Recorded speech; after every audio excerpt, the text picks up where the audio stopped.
ayavuga mu nkino tuyahere mu nkino z'amaboko za basketball aho umugwi wa New Star warawutsinze urukino rwabo rwa mbere mw'higanwa rya VBA batsinze umugwi wa Rezipo amanota 78-63 nayo umugwi wa Dinamo nyuma yo gutsindwa n'umugwi w'Urunani amaze inkino zabo zigera kuri zibiri batsinda imigwi bahuye amanota ari hejuru ya 50. Kuri wa gatandatu kandi kabaye akajya kwakira imiyabaga batarenze imyaka 16 mu bahungu n'abigeme bari baserukiye Burundi mu nkino z'akarere ka gatanu. Imedi je bitagoye amenyereza uwo mugwi aravuga ibyabafashije ndetse n'ivyabagoye naho batahukanye igikombe.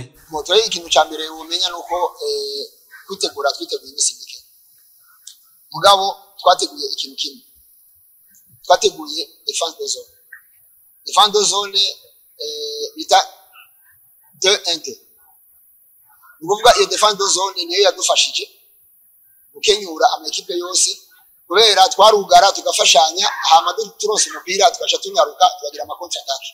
Uko benshi baraturusha physique kandi bari bare natwe twarabarusha kunyaruka. Icambere cyatugoye ni ibintu by'impapuro z'inzira.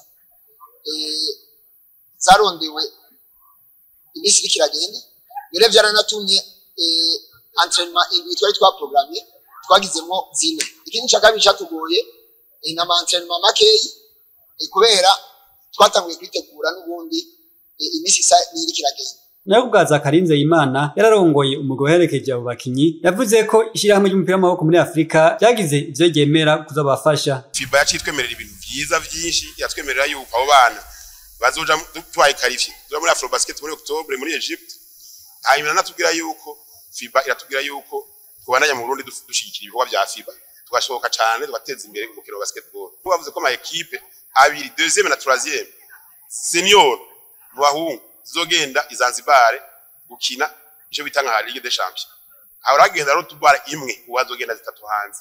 Umva n'amahigo ku buryo wabaye wa kabiri no wa gatatu bazosohoka mu mwaka muri uyu mwaka. Hama ikindi batwemereye nuko bazotugirira visite bakaramfuza capacité y'abakobwa bakaza kudufasha. Muri aba bana bari qualifié 12 b'abahungu. Baratoye mu bane babyizi. Basumvye abandi bazogenda muri Tanzania mu misiza kugira barabe urukino rwabo championnat yabo.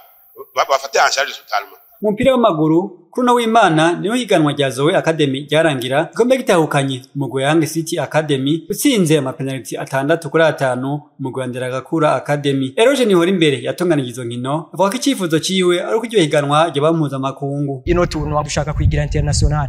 Ikintu no vuga yuko cintambamye kubaje bose aho twatanguriye barabonye ingorane kari kibuga. Twebwe nibaza yuko ikintu ca mbere bo dufasha na federation ivyumvireho nabandi bose muri ngaha baze batwifashirize ikibuga cize hama twebwe ndazi tuzokora ivyo abarundi benshi bifuza kubona umupira w'u Burundi uriko uragenda neza. Umugwi wa mbere babahawe akabasha k'ibihumbi 500, uwa kabiri akabasha k'ibihumbi 200, nayo uwa gatatu ari wabaye Zoe Academy tahukana agashimwe k'ibihumbi 150 by'amafaranga y'amarundi.